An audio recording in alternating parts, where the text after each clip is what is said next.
Assalamualaikum warahmatullahi wabarakatuh. Anak-anakku yang soleh dan solihah, bagaimanakah kabar kalian? Rindukah kalian dengan sekolah, teman-teman, dan juga ibu guru? Kita memohon pada Allah Ta'ala agar kita semua dapat segera bertemu dan belajar lagi di sekolah seperti biasa. Amin ya Rabbal Alamin.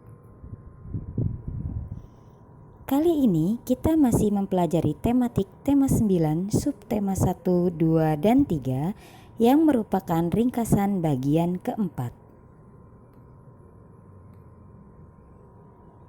Yang pertama kita akan membahas ketampakan alam Indonesia. Kalian bisa buka buku tematiknya di halaman 23. Berdasarkan letak geografisnya, Indonesia berada di antara dua benua, yaitu benua Asia dan benua Australia, dan diapit oleh dua samudra, yaitu Samudra Hindia dan Samudra Pasifik.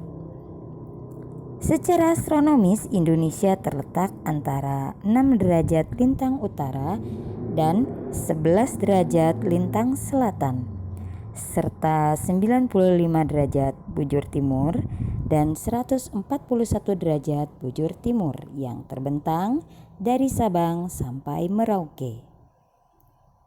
Ketampakan alam disebut juga bentang alam. Indonesia memiliki bermacam-macam ketampakan alam, antara lain pantai, dataran rendah, dataran tinggi, dan pegunungan. Ketampakan alam memengaruhi kondisi sosial, budaya, dan ekonomi masyarakatnya. Berikutnya kita akan membahas ciri-ciri ketampakan alam Indonesia. Ketampakan alam Indonesia terbagi menjadi dua, yaitu wilayah daratan dan wilayah perairan. Mari kita bahas satu persatu. Yang pertama adalah ciri-ciri wilayah daratan. Wilayah daratan dapat dibedakan menjadi dataran tinggi adalah daerah datar yang memiliki ketinggian lebih dari 400 meter di atas permukaan laut.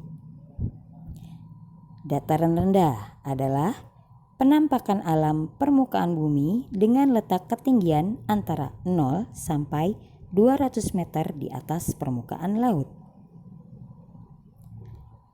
Pegunungan adalah bagian dari dataran yang merupakan kumpulan deretan gunung dengan ketinggian 700 meter di atas permukaan laut.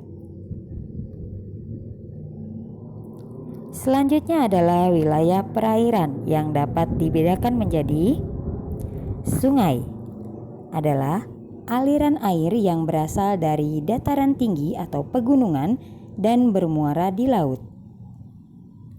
Danau adalah genangan air yang amat luas yang dikelilingi oleh daratan.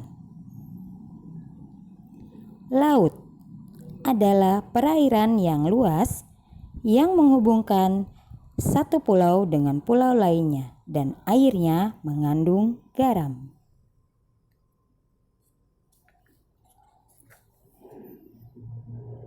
Berlanjut pada pembahasan tentang adaptasi masyarakat terhadap ketampakan alam sekitar. Adaptasi yang dilakukan dapat berupa yang pertama, mata pencaharian. Seperti diketahui, mata pencaharian penduduk di pesisir pantai mayoritas adalah nelayan. Ini berbeda dengan penduduk yang tinggal di dataran tinggi yang mayoritasnya adalah petani buah dan sayur serta perkebunan. Kemudian ada bentuk rumah. Bentuk rumah di tepi sungai tentu berbeda dengan bentuk rumah di dekat hutan. Rumah di tepi sungai biasanya memiliki akses atau tambatan untuk perahu sebagai sarana transportasi, dan rumah di dekat hutan biasanya berbentuk panggung untuk menghindari binatang buas. Lalu ada makanan. Banyaknya suku bangsa yang berbeda dan tinggal di daerah berbeda membuat makanan Indonesia sangat beragam jenis dan rasanya. Lalu pakaian. Pakaian di daerah dataran rendah yang panas suhunya tentu berbeda dengan pakaian di daerah dataran tinggi yang berhawa sejuk dan dingin.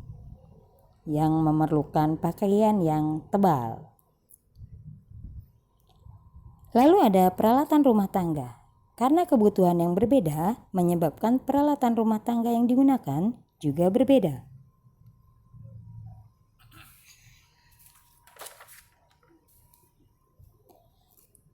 Beralih ke pembahasan tentang kegiatan ekonomi. Pengertian dari kegiatan ekonomi adalah suatu kegiatan seseorang, perusahaan, atau masyarakat untuk memproduksi barang dan jasa serta mengonsumsi barang dan jasa tersebut. Kegiatan ekonomi terbagi menjadi 3 kegiatan utama. Yang pertama adalah produksi. Produksi adalah kegiatan menciptakan benda baru yang bermanfaat untuk memenuhi kebutuhan hidup. Yang kedua adalah konsumsi, yaitu tindakan memanfaatkan suatu barang untuk memenuhi kebutuhan hidup. Dan yang ketiga adalah distribusi, yaitu penyaluran barang dan jasa dari produsen ke konsumen. Lalu ada pembagian usaha ekonomi yang dibedakan menjadi 2, yaitu usaha ekonomi yang dikelola sendiri, terdiri atas usaha pertanian, industri kecil, usaha perdagangan, dan jasa. Lalu ada usaha ekonomi yang dikelola kelompok, terdiri atas firma, koperasi, CV, PT, BUMN, dan perusahaan daerah. Kemudian ada jenis usaha dalam kegiatan ekonomi yang meliputi usaha pertanian, peternakan, perikanan, pertambangan, perindustrian, perdagangan, dan jasa.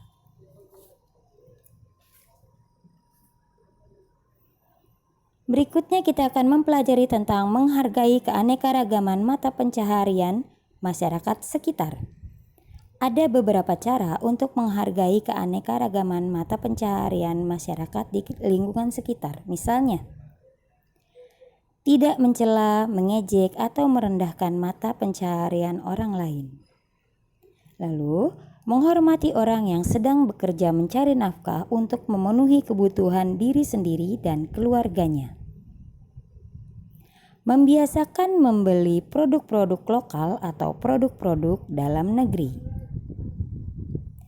Dan membiasakan mengonsumsi makanan dan minuman serta buah dan sayuran lokal yang ditanam dan diproduksi di dalam negeri.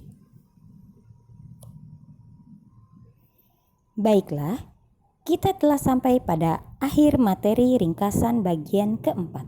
Sekarang, tugas kalian adalah menjawab soal-soal berikut ini. Kerjakan tugas tersebut seperti biasa dan akan kita bahas pada pertemuan tatap muka mendatang, insya Allah. Sampai bertemu lagi pada pembelajaran tematik berikutnya. Tetap sehat, tetap semangat, dan tetap ceria. Assalamualaikum warahmatullahi wabarakatuh.